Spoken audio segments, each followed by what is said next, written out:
So అన్ని ఎగ్స్కి అలా పెట్టేసుకుంటే ఫ్రై చేసేటప్పుడు అవి పేలవు, లేదంటే గుడ్డు పేలుతుంది బాక్స్ పెట్టుకోకుండా.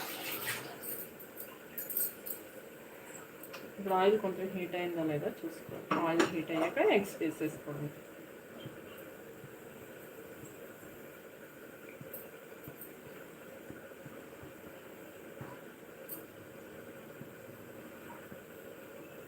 మంటని హై ఫ్లేమ్లోనే పెట్టుకొని వేసుకోవాలన్నమాట.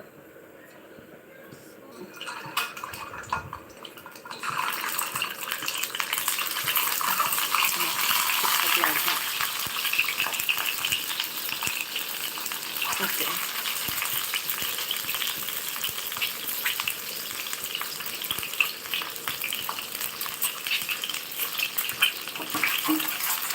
సో ఇలా కలుపుకుంటూ ఉంటే అన్ని వైపులా ఫ్రై అవుతాయి చక్కగా.